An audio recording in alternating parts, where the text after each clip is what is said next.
అధ్యక్ష, రైతు భరోసా అధ్యక్ష, ఇవాళ రైతు భరోసా విషయంలో సమైక్య రాష్ట్రంలో అష్ట కష్టాలు పడ్డటువంటి రైతులకు స్వరాష్ట్రంలో కేసీఆర్ గారు కొండంత అండగా నిలిచారు.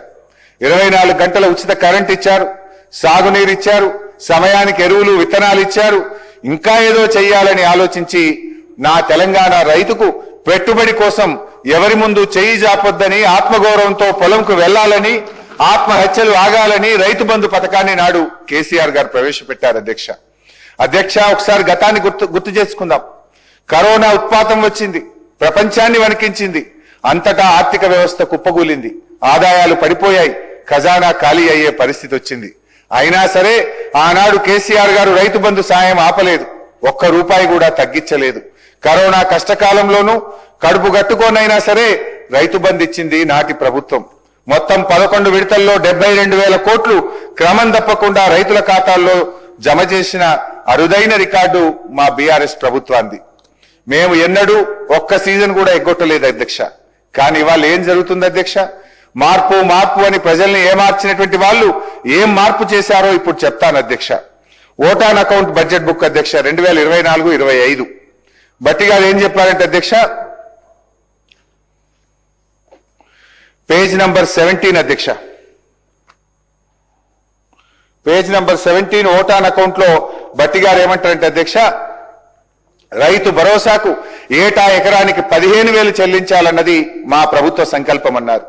రెండో బడ్జెట్ అధ్యక్ష, రెండో బడ్జెట్ లో ఏమంటారంటే 14వ పేజీలో రైతు భరోసా పథకం కింద రైతులకు ఏడాదికి ఎకరానికి 12,000 రూపాయలు అందిస్తాము అన్నారు.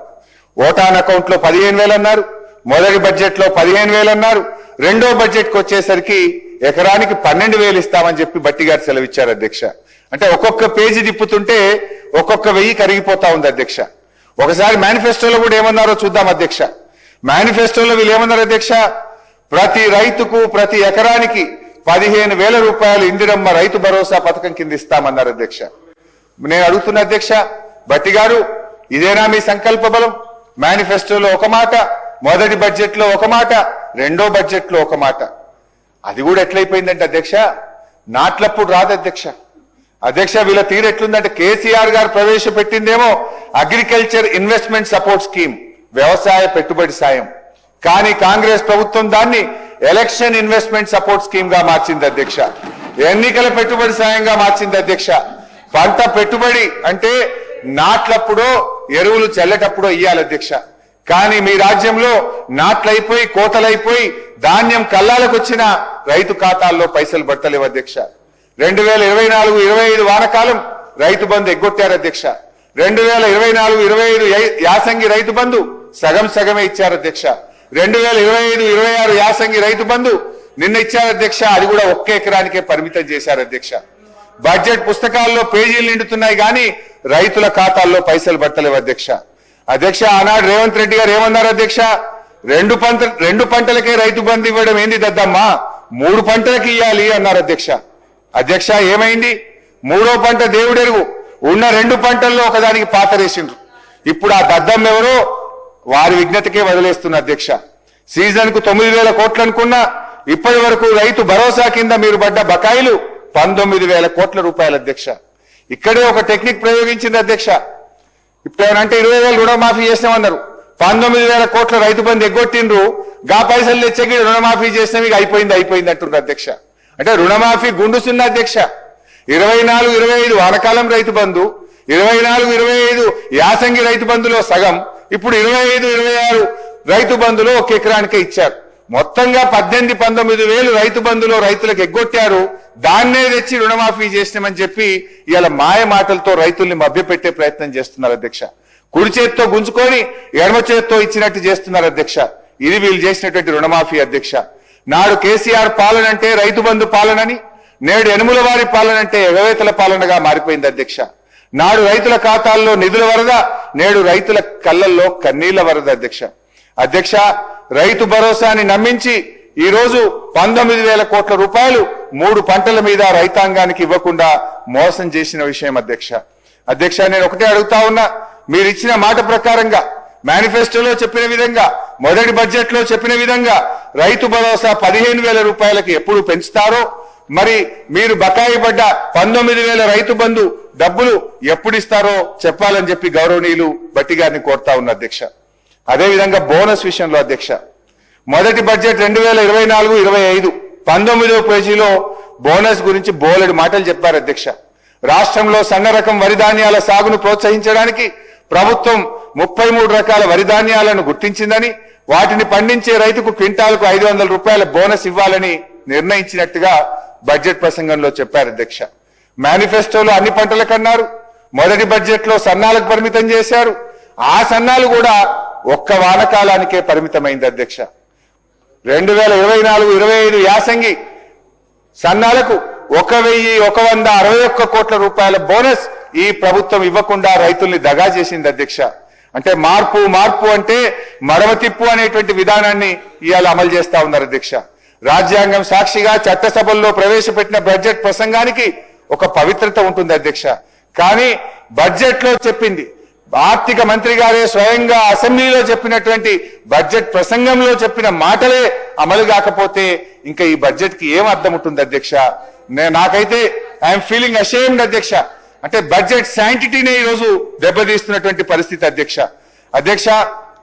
మొత్తంగా ఈ బడ్జెట్ ప్రసంగాలు చూస్తా ఉంటే వీరి సంకల్పంలో ప్యూరిటీ లేదు, వీళ్ళు చెప్పే మాటల్లో క్లారిటీ లేదు, బడ్జెట్ ప్రసంగాల్లో శాంటిటీ లేదు, బడ్జెట్ లో చెప్పిన మాటలు అమలు చేస్తారన్న గ్యారంటీ లేదు అనేటువంటిది అర్థమైతా ఉంది అధ్యక్ష. మేనిఫెస్టోలో ఒకటి రాస్తారు, బడ్జెట్ లో ఒకటి చదువుతారు, క్షేత్రస్థాయిలో మరొకటి చేస్తున్నారు అధ్యక్ష. అందుకే ఈ బడ్జెట్లు no purity, no clarity, no surety government అధ్యక్ష. ఇది అధ్యక్ష, మిమ్మల్ని నమ్మిన రైతుల్ని ఆగం చేయడానికి ఎందుకు ఇన్ని ఎత్తుగడలు?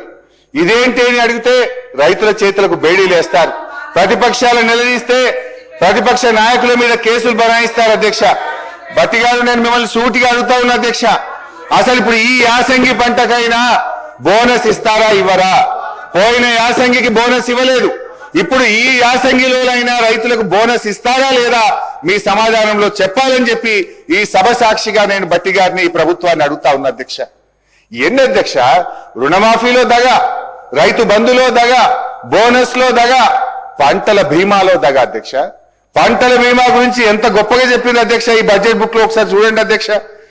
బడ్జెట్ బుక్ లో అధ్యక్ష పేజ్ నెంబర్ 19 అధ్యక్ష, పేజ్ నెంబర్ 19 లో చాలా గొప్పగా చెప్పారు అధ్యక్ష. ఏం నేను సొంతగా చెప్తలేను, ఇవన్నీ మీరు చెప్పిన మాటలే చెప్తున్నా అధ్యక్ష. ఈ సంవత్సరం నుండి ప్రధానమంత్రి ఫసల్ బీమా పథకంలో చేరాలని నిర్ణయించాం. ఈ పథకం కింద రైతులకు చెల్లించాల్సిన బీమా కూడా రాష్ట్ర ప్రభుత్వమే చెల్లిస్తుంది. రైతులకు పైసా ఖర్చు లేకుండా వారు చేసిన పంటలకు పూర్తి భద్రత ఈ ప్రభుత్వం కల్పిస్తుంది అని చెప్పారు అధ్యక్ష. మరి ఏమైంది అధ్యక్ష? దీనికి బడ్జెట్ లో 1,300 కోట్ల రూపాయలు కేటాయిస్తున్నామని చెప్పారు అధ్యక్ష. బడ్జెట్ లో నిధులు కేటాయించారు అధ్యక్ష. కానీ వాస్తవంగా జరిగింది పంటల బీమాకు అతిగతి లేదు అధ్యక్ష. మేనిఫెస్టోలో చెప్పారు, బడ్జెట్ లో చెప్పారు, కానీ ఎక్కడ అమలైన పరిస్థితి లేదు. ఈ బడ్జెట్కి వచ్చేసరికి పంటల బీమా మాయమైపోయింది. పోయిన 2 బడ్జెట్లో పంటల బీమా చెప్పారు, ఈ బడ్జెట్ లో పంటల బీమాను మొత్తానికి ఎత్తేసింది అధ్యక్ష. అంటే ఇప్పుడు రైతుల పరిస్థితి ఏంది అధ్యక్ష? గత 2 సంవత్సరాలుగా అకాల వర్షాల వల్ల, తుఫాన్ల వల్ల, వడగళ్ల వాన వల్ల నష్టపోయిన రైతాంగానికి ఇవాళ మీరు మాట తప్పడం వల్ల ఇవాళ రాష్ట్రంలోని లక్షలాది మంది రైతులకు ఇవాళ తీవ్రమైనటువంటి అన్యాయం జరుగుతా ఉంది. బడ్జెట్ ప్రసంగంలో చెప్పి 1,300 కోట్లు కేటాయించి పంటల బీమా పథకం అమలు చేయకపోతే ఆ రైతుల పరిస్థితి ఏం కావాలి అధ్యక్ష? పోనీ మీరు చెప్పిన ఇన్పుట్ సబ్సిడీ అనే ఇస్తున్నారా? ఎకరానికి 10,000 ఇన్పుట్ సబ్సిడీ ఇస్తామన్నారు. నా నియోజకవర్గంలోనే, రాష్ట్రంలో అంతటా అదే పరిస్థితి అధ్యక్ష. గత 3 సీజన్లలో నష్టపోయినటువంటి రైతులకు ఈ రోజుకు పంటల బీమా అందలేదు, కనీసం ₹1 ఇన్పుట్ సబ్సిడీ కూడా అందలేదు అధ్యక్ష. అంటే అధ్యక్ష, బోనస్ బోగస్ అయిపోయింది, బీమా బూటకమైపోయింది. మీరు చెప్పిన ఒక్క మాట కూడా రైతుల విషయంలో, మీ రైతు డిక్లరేషన్ లో చెప్పిన, మీ బడ్జెట్ లో చెప్పిన ఏ ఒక్క మాట కూడా ఈ ప్రభుత్వం రైతుల విషయంలో నిలుపుకోలేదు అధ్యక్ష. నేను సభ సాక్షిగా భట్టిగా అడుగుతా ఉన్నా, ఈ సంవత్సరమైనా పంటల బీమాకు డబ్బులు కట్టరా? బీమా అమలు చేస్తారా చెయ్యరా? లేదంటే మేము మేనిఫెస్టోలో చెప్పాం, వరంగల్ రైతు డిక్లరేషన్ లో చెప్పాం, మొదటి బడ్జెట్ ప్రసంగంలో చెప్పాం, మాట తప్పామని ఒప్పుకోండి, బహిరంగంగా రాష్ట్రంలోని రైతులకు క్షమాపణ చెప్పాలని చెప్పి మీ ద్వారా ఈ ప్రభుత్వాన్ని డిమాండ్ చేస్తా ఉన్నా అధ్యక్ష. అదేవిధంగా అధ్యక్ష, రైతుల పరిస్థితి చూస్తే అట్లా రైతు కూలీల అధ్యక్ష. ఇందిరమ్మ ఆత్మీయ భరోసా పేరు గొప్ప ఊరు దిబ్బ అన్నట్టు తయారైన మరో పథకం అధ్యక్ష.